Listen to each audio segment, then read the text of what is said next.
200多名小朋友相当欢喜，排队等到送新的器材。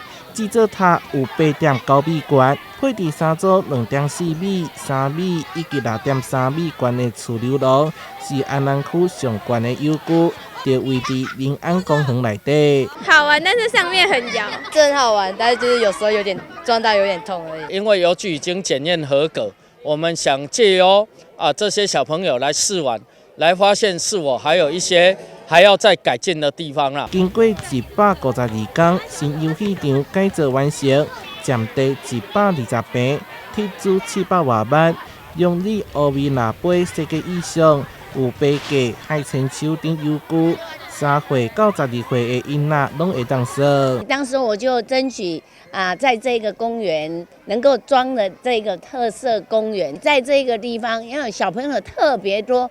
而且这边的公园使用率非常高。阮所有的公园拢在遮个敢争取，不管是设施还是步道。在议员黄丽椒的争取之下，予溪新里一个新地标。目前所有器材拢有合格检验报告，加上侪小朋友体验了后，无发现问题。